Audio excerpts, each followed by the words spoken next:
दोस्तों mutual fund select करने से पहले स्टडी करना बहुत ज़रूरी है। और अगर आप मार्केट को स्टडी करते हैं और ट्रेंड को फॉलो करते हैं तो डेफिनेटली पैसा बनता है।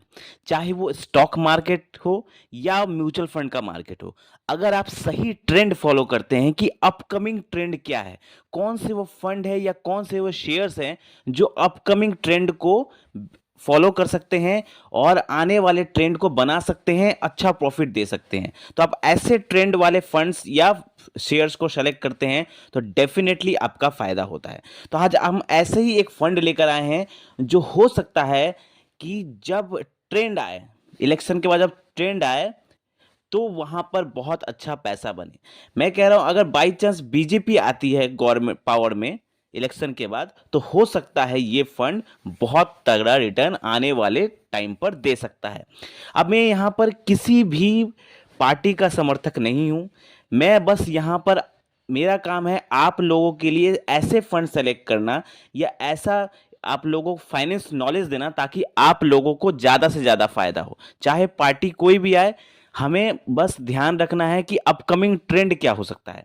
तो अगर बाई चांस बीजेपी जीतती है तो उनका ट्रेंड क्या बन सकता है, कौन से फंड है वो जो अच्छा परफॉर्म कर सकते हैं। अब मैं ऐसा क्यों कह रहा हूं, इसके ऊपर मैं बात करता हूं। सबसे पहले मैं बात करता हूं कि जो अभी करंट गवर्नमेंट है बीजेपी, उनका विजन क्या है नेक्स्ट 5 ईयर प्लान। ठीक है, अब नेक्स्ट विजन जो पिछले आने वाले 5 सालों के लिए, वो विजन मैं आपके सामने रख रहा हूं जो उन्होंने अपना विजन रखा हुआ है। तो उन्होंने एनर्जी सेक्टर में कहा है कि वो ज़्यादा से ज़्यादा काम करेंगे। ठीक है, एनर्जी सेक्टर में ज़्यादा से ज़्यादा काम करेंगे, तो हमें ऐसे फंड सेलेक्ट करने होंगे जो एनर्जी सेक्टर पर भी काम करें। उसके बाद रेलवेज की जो बात हो रही है, तो रेलवेज पर 2.55 लाख करोड़ का इस बार जो करंट बजट है उसमें दिया गया है रेलवेज को। तो हमें ऐसे फंड भी सेलेक्ट करने चाहिए जो रेलवेज पर भी काम करें। ठीक है, अब इंफ्रास्ट्रक्चर पर जैसे कि रोड, पुल या इस तरह के जो इंफ्रास्ट्रक्चर वाले काम होते हैं, उस पर गवर्नमेंट ने भी एक अलग बजट बनाया हुआ है और वहां पर भी खूब काम होने के चांसेस है आने वाले 5 सालों में, ये उनका विजन है। और बात करें डिफेंस सेक्टर की, तो डिफेंस सेक्टर में गवर्नमेंट ने 1.72 लाख करोड़ का बजट इस साल दिया है डिफेंस सेक्टर को। तो हमें ऐसे फंड सेलेक्ट करने हैं जो एनर्जी सेक्टर पर भी काम करे, रेलवे सेक्टर पे भी काम करे, इंफ्रास्ट्रक्चर पर भी काम करे और डिफेंस सेक्टर पर भी काम करे। और बाई चांस अगर बीजेपी पावर में आती है तो हो सकता है कि इन सेक्टर पे जो फंड काम कर रहे हैं, क्योंकि इन लोगों का बजट अलग आवंटित किया गया है और ज़्यादा बढ़ा के बजट दिया गया है, डिफेंस सेक्टर में भी बजट बढ़ा के दिया गया है, तो इन सेक्टर पर जब बजट बढ़ा के दिया गया है तो अगर इन सेक्टर पे ज़्यादा काम होगा तो इन सेक्टर के जो फंड्स हैं वो डेफिनेटली अच्छा परफॉर्म करेंगे। ठीक है, तो हमें ऐसे फंड सेलेक्ट करने हैं जो इन सेक्टर पर काम करें। तो आज हम ऐसा ही फंड लेकर आए हैं। अभी जो डाटा मैं बता रहा हूं, ये डाटा मैं खुद से नहीं बना के बोल रहा हूं, आप चाहे तो गूगल देख सकते हैं। आप जब गूगल करेंगे तो आपको ये सारा डाटा मिल जाएगा। Next 5 year plan for government vision जो आप देखेंगे तो आपको ये सब प्लान दिख जाएगा। तो गवर्नमेंट इन सब पर काम कर रही है और हमें ऐसा ही फंड सेलेक्ट करना है। तो ऐसा ही एक फंड हम आपके लिए लेकर आए हैं जो गवर्नमेंट सेक्टरियल फंड है। और अगर गवर्नमेंट इन सेक्टर पे काम करती है इलेक्शन के बाद तो डेफिनेटली ये जो सेक्टर है आने वाले सालों में, 10 साल 15 सालों में बहुत अच्छा परफॉर्मेंस दे सकते हैं, जो कि बाकी फंड्स के मुकाबले कहीं अच्छा परफॉर्मेंस दे सकते हैं। अब चलिए बात करते हैं उस फंड की। उस फंड का नाम जो मैं बताना चाहता हूं, उस फंड का नाम है Aditya Birla sun life PSU equity fund direct growth. ठीक है, ये एक सेक्टोरियल फंड है और ये PSU fund Aditya Birla sun life, ये जो फंड है ये मैंने सेलेक्ट किया, इसके पीछे बहुत बड़ा कारण है। पहले वो आप सुन लीजिए, पहले इसके रिटर्न की हम बात करते हैं। ठीक है, अगर हम इसका ओवरऑल रिटर्न देखते हैं तो इसका ओवरऑल रिटर्न 35% का है। और पिछले 3 साल की अगर हम बात करें तो इस फंड ने 44% का रिटर्न दिया हुआ है पिछले 3 सालों में। और अगर पिछले 1 साल की बात करें तो लगभग 100% का रिटर्न है इनके पास पिछले 1 साल में। मतलब पैसा 100% हो चुका है अगर पिछले 1 साल की बात करें। लेकिन मैं हमेशा कहता हूं कि मैं वो बंदा नहीं हूं जो सिर्फ रिटर्न देख के इन्वेस्टमेंट करता हो या रिटर्न देख के फंड सेलेक्ट करता हो। मैं फंड सेलेक्ट करता हूं उनकी होल्डिंग्स देखकर, क्योंकि सबसे इंपॉर्टेंट होता है कि आप जो फंड सेलेक्ट कर रहे हैं उनकी होल्डिंग्स क्या है, उन्होंने अपना पैसा कहाँ लगा के रखा है। तो चलिए मैं बात करता हूँ इसकी होल्डिंग्स क्या क्या हो सकती है। इनकी होल्डिंग्स 47 कंपनीज में है, और जब आप इसकी होल्डिंग्स देखेंगे, इनका बेस्ट पार्ट जो है ये है होल्डिंग्स। जब भी आप कोई फंड सेलेक्ट करें, ये होल्डिंग्स जरूर चेक करें कि हाँ इनका होल्डिंग्स कौन कौन से कंपनीज में है। अब देखिए इनका होल्डिंग्स है coal India limited, NTPC, power grid corporation, IREDA, Hindustan, SBI, state bank of India, bank of Baroda.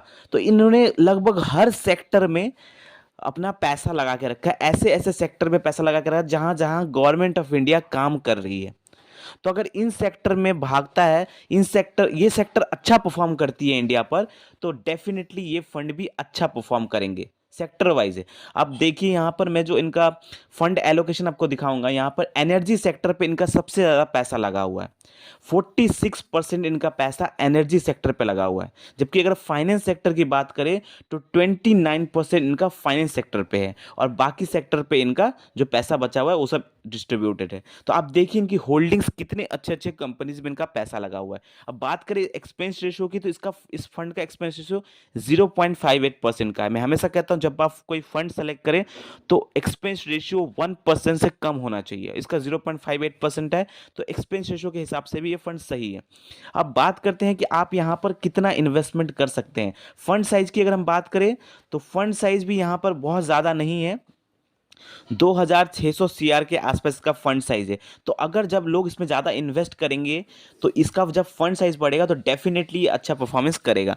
Minimum SIP यहाँ पर 500 है, तो अगर आप एसआईपी करना चाहते हैं तो एसआईपी आप इसमें डेफिनेटली स्टार्ट कर सकते हैं। लेकिन हम बात करते हैं लमसम की। अगर यहाँ पर लमसम आप इस फंड में कर सकते हैं, तो अगर आप लमसम करना चाहें तो यहाँ पर आपको वेट करना चाहिए मार्केट करेक्शन का। जब भी मार्केट 1 या 2% करेक्शन लेता है तो आप डेफिनेटली इसमें लमसम कर सकते हैं। अब मार्केट करेक्शन या मार्केट अगर करेक्शन नहीं भी होता है तो भी आप पर मंथ कुछ लगाकर, जब भी आपके पास पैसा हो रहा है 20,000 25,000, तो आप उसमें लमसम इस फंड में कर सकते हैं। अब बात करें कि अगर कोई यहाँ पर 1 लाख रुपए इन्वेस्ट करके छोड़ देता है, अगर उनके पास पैसे हैं तो 1 लाख रुपए अगर इन्वेस्ट करके छोड़ देता है तो उसका रिटर्न क्या हो सकता है। चलिए, इस फंड ने रिटर्न तकरीबन अच्छा रिटर्न दिया हुआ है, लगभग 35% का ओवरऑल रिटर्न है इनका। लेकिन हम उतना रिटर्न कैलकुलेट नहीं करेंगे।